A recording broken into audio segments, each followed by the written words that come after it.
How's everybody doing out there? It is, let's see, almost 12 o'clock midnight on 8/29, 2023. Steve's got some more information regarding the merger, and more information will come out. Not enough to make a educated decision yet, but it's getting there. Everything but coming out for people saying this, that, this, and Steve's coming back and trying to clarify and make it simple. But there's more to it and a lot more to it. So it's just a matter of time. Tick tock before you get more.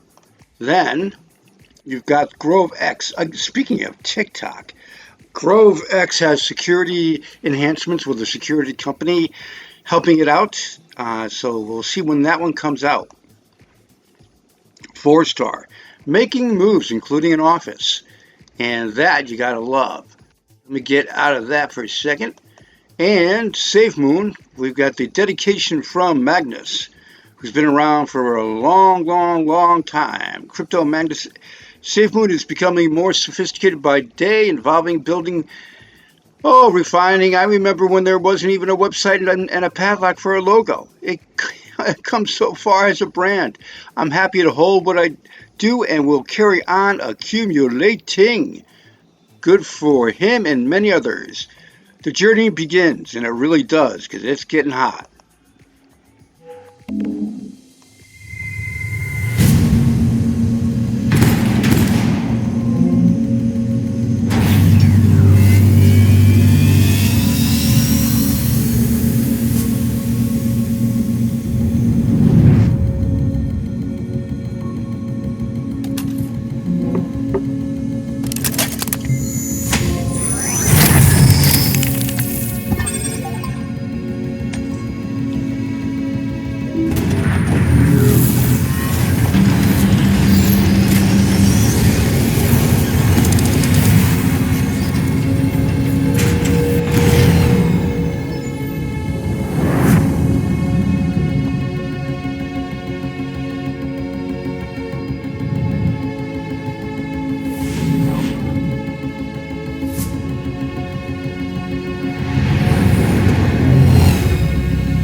You gotta love it when that thing flies out of there with the doors opening and then it just takes off. Vroom. Yeah, it's wild. Four star, former president and CEO of Magellan Systems, GPS technology. This piece here, listen to this. Things differently as a team. And so we needed to slow things back down. So in January and February of this year, we started having more in-person team strategy sessions. In today's age where we all work remotely a lot, we are actually opening up an office here in the central United States very shortly to make that even easier for our team to kind of come together.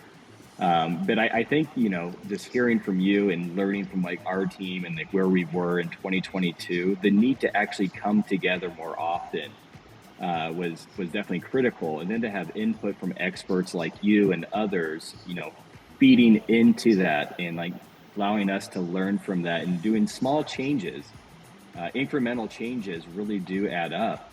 And I think that where we're positioned today is far greater than at any time in 2022. And it's in part thanks to people like you, Randy. So.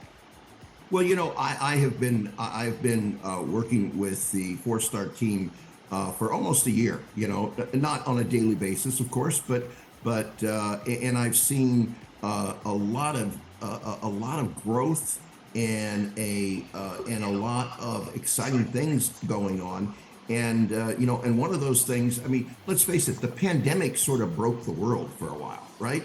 I mean, and everybody started working remotely, and the world says, oh, geez, we can probably work remotely from here on out.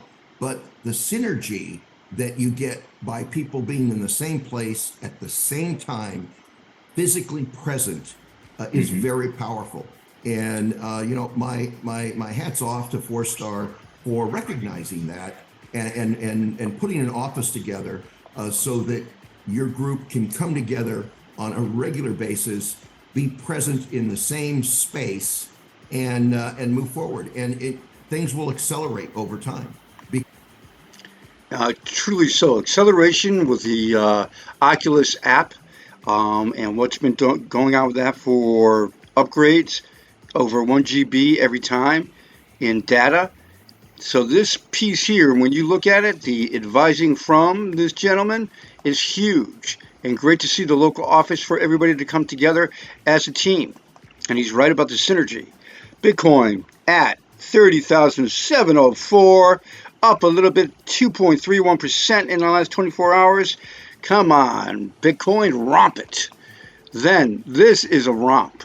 Look at the bullish timeline on this. June 15th, BlackRock files for an ETF. Bitwise and Invesco file for Bitcoin ETFs on the 16th. Rumors swirl about BRICS countries adopting Bitcoin to dethrone the USD on the 13th. The 20th, douche bank. Douche. Douche. I know it's not douche. Wisdom free file for Bitcoin ETFs. The amount of traffic into Bitcoin. Charles Schwab, Citadel, Fidelity launch EDX Bitcoin exchange. Spain's largest bank to custody Bitcoin on the 22nd.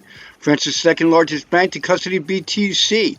I'm having a coffee because it's getting a little much. Fidelity ETF filing on the 26th. Then Fidelity adjusted to a spot filing, spot Bitcoin ETF on that. And that is a romp on interest in BTC for many, many businesses. Breaking Coinbase files response to the SEC lawsuit by saying that the assets listed on the platform are not securities, and the SEC violated its due process, or its due rights, process rights.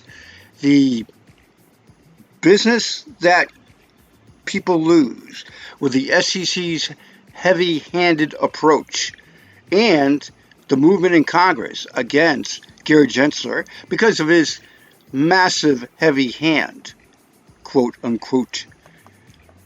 Dubai Grove is working their stuff. And before I go, and there's going to be another video soon with more updates of what I just discussed for Apollo FinTech's merger and, of course, Luna One, SafeMoon Grove, Pepe's doing okay. He came back. Pepe zoomed back up into the almost 16 again. He's going 200 million per day in volume. This, I had to laugh out loud. Brandon Fugel, as with any investigation, interpretation of data, is an ongoing process. It is an ongoing process, engaged and collective with differing perspectives. Look at this. Can you take a look at this and tell me if it's a bug or a bird or what you think? Now, this wise ass here, what happens at Skinwalker Ranch when a fly passes in front of the camera? It turns out to be a 3,600 mile per hour giant frictionless craft that nobody noticed. Who in this segment generally thought that? At Brandon Fugel. Didn't that guy that just said that say that? Okay, right here. Watch this. Now, when you look at this here, right, and then you look at the land and versus the camera, there is a distance, a big distance between that and the camera. Okay, so the fly would not be that big in the camera. But look at the close-up of the video of this object. Screaming across there right after the rocket. Well, how far, dude? That's going a long way. Look at this thing. And Look at, now watch on the left side, right here. Watch this. 1,000 frames a second. So he just went a half a mile in. Does that look like wings? 1.12 seconds, I Like fly wings? believe. That ain't a bird.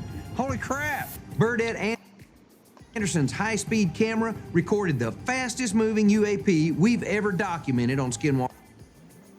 Okay, so what is that? Is that a bird alien? I don't know. I don't know what the frick it is because it was moving at 3,600 miles per hour.